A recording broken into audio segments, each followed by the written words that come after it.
ഹരേ കൃഷ്ണ. ഹനുമാൻ രാവണ സന്നിധിയിലെന്നുള്ള കഥാഭാഗത്തിൻ്റെ ബാക്കി ഭാഗമാണ് ഞാനിവിടെ പറയുന്നത്. കഴിഞ്ഞ ഭാഗത്ത് രാവണനോട് ഹനുമാൻ പറയുകയാണ്, ബുദ്ധിശാലിയായി നിനക്ക് ഊഹിക്കാൻ കഴിയും, എങ്കിലും ഞാൻ പറയാമെന്നും. ഈ ഭാഗത്താണ് ഞാൻ പറഞ്ഞു നിർത്തിയത്. അപ്പോഴേക്കും രാവണനും മന്ത്രിമാരും മറ്റും അവരവരുടെ സ്ഥാനങ്ങളിൽ ഉപവിഷ്ടരാകുന്നത് കണ്ട് ഹനുമാൻ പിന്നെയും ചിന്തിച്ചു. ശ്രീരാമദൂതനായ താൻ മാത്രം രാവണസഭയിൽ നിൽക്കുന്നത് തൻ്റെ സ്വാമിയെ അപമാനിക്കുന്നതിന് തുല്യമാണ്.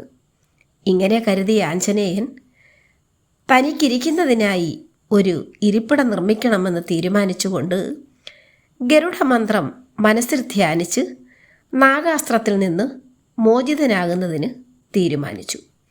ഓം ഗരുഡായ നമ. ഈ മന്ത്രം ചൊല്ലിയതും ഹനുമാനെ ചുറ്റിയിരുന്ന നാഗാസ്ത്രം സ്വയം അഴിഞ്ഞു വീണു. അടുത്ത നിമിഷത്തിൽ തന്നെ ഹനുമാൻ വാൾ ചുരുട്ടി വലുതാക്കി ഒരു സിംഹാസനമുണ്ടാക്കി. അത് രാവണൻ്റെ സിംഹാസനത്തേക്കാൾ ഉയരത്തിലാക്കി. ഒടുവിൽ താൻ സ്വയം നിർമ്മിച്ച സിംഹാസനത്തിൽ ഹനുമാൻ ചാടിക്കയറിയിരുന്നു. വാനരവീരൻ്റെ അസാമാന്യമായ ധൈര്യവും വീര്യവും കണ്ട് രാക്ഷസന്മാർ അതിശയിച്ചു. രാവണൻ കോപം കൊണ്ട് വിറച്ചു. ആ രാക്ഷസരാജൻ്റെ കണ്ണുകളിൽ നിന്നും തീപ്പൊരി പറന്നു. അവൻ പല്ല് കടിച്ചമർത്തിക്കൊണ്ട് ഉറക്കെ ഗർജിച്ചു, ഇവൻ്റെ അഹങ്കാരം അതിര് കടക്കുന്നുണ്ടു.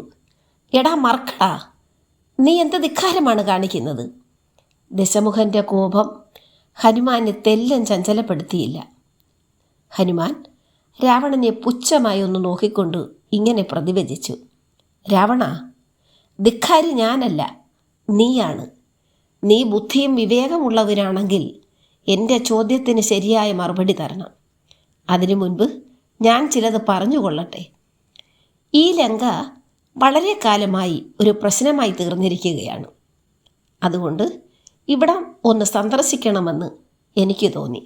പക്ഷേ നിങ്ങളെ നേരിട്ട് കാണാൻ അത്ര എളുപ്പമല്ലെന്ന് മനസ്സിലാക്കിയിട്ടാണ് ഈ അശോകവനി തകർത്തതും രാക്ഷസരോട് യുദ്ധം ചെയ്തതും.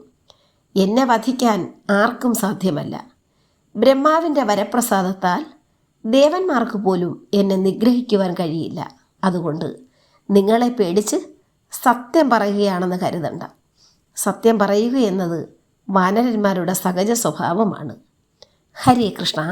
ഇതിൻ്റെ ബാക്കിലും അടുത്ത ഭാഗത്ത്.